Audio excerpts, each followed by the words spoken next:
Realtor, lender, lender, realtor, Dallas-Fort Worth real estate. But not the boring content. Absolutely. All right, today's topic we're going to talk about, is it a good time to buy? Before we jump into it, because he's going to take over because he's the lender, so he knows the numbers and the ins and outs. I just want to say, I know a lot of people's contents are, it's a great time to buy every market, but he's going to go into what he is. I actually bought a house this year for a reason with Cory, of course. So we're going to go into that to show you why it's a good time. Yeah. It won't be the generic, marry the house, date the rate type of stuff. Yeah.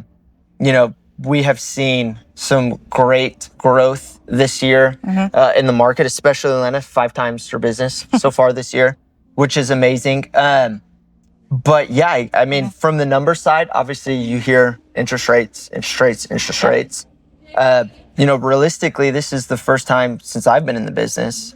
So coming up on 9 years that we have seen this become a buyer's market, right? Which is super, super rare, especially in a desirable area like North Texas, DFW, to be exact. So, really, we have seen, and with Elena, all of our buyers, right? Every single one that we've done so far is getting seller credits. They're getting repairs negotiated, Price reductions, and sometimes all three in the same transaction. Sometimes all three. And there's things that we can do on our side with the numbers to structure interest rate temporary buy downs, putting people several $100s a month below market rate. And then obviously going into, where you're getting people at under contract. Right. And we're getting appraisals are looking good for our buyers too. A couple of years ago, some people were paying out of pocket for appraisals, right? Yeah. Majority of them, honestly. So I purchased the home this year. I originally talked to you a few months ago that I wanted to prepare to buy a house next year. And then I started to see a lot of my buyers get a lot of deals. So I talked to my husband and we're like, connect with you. Literally, my husband and I are on the way to Mexico.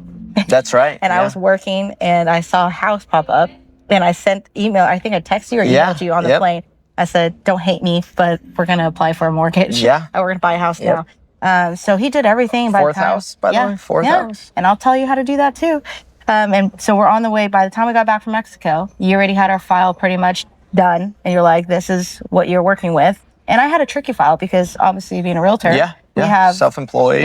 It's not an easy file. So realtors or self-employed, going with a lender who knows what they're doing is so important. Especially a broker, because we have other options and products that a lot of people don't. And we got another video. We're going to deep dive in that.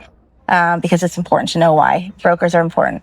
So anyways, he told me what my numbers were and what I needed to save money. And we made an offer and we got it below asking. We got $15,000 in closing cost credit. We got instant equity in the house, pretty much. Repairs done? We didn't get the repair done that we wanted because we got the credits, but the sellers didn't know. My husband could do it. There you go. Want to do it.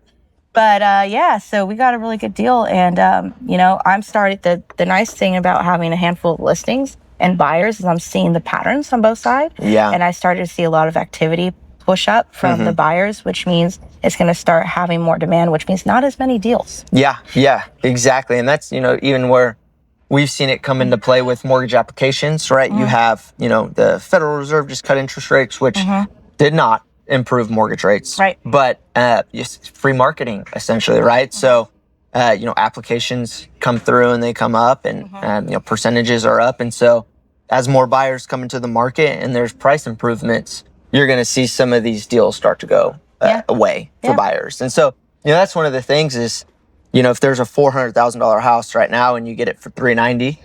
Right? And then you get credits.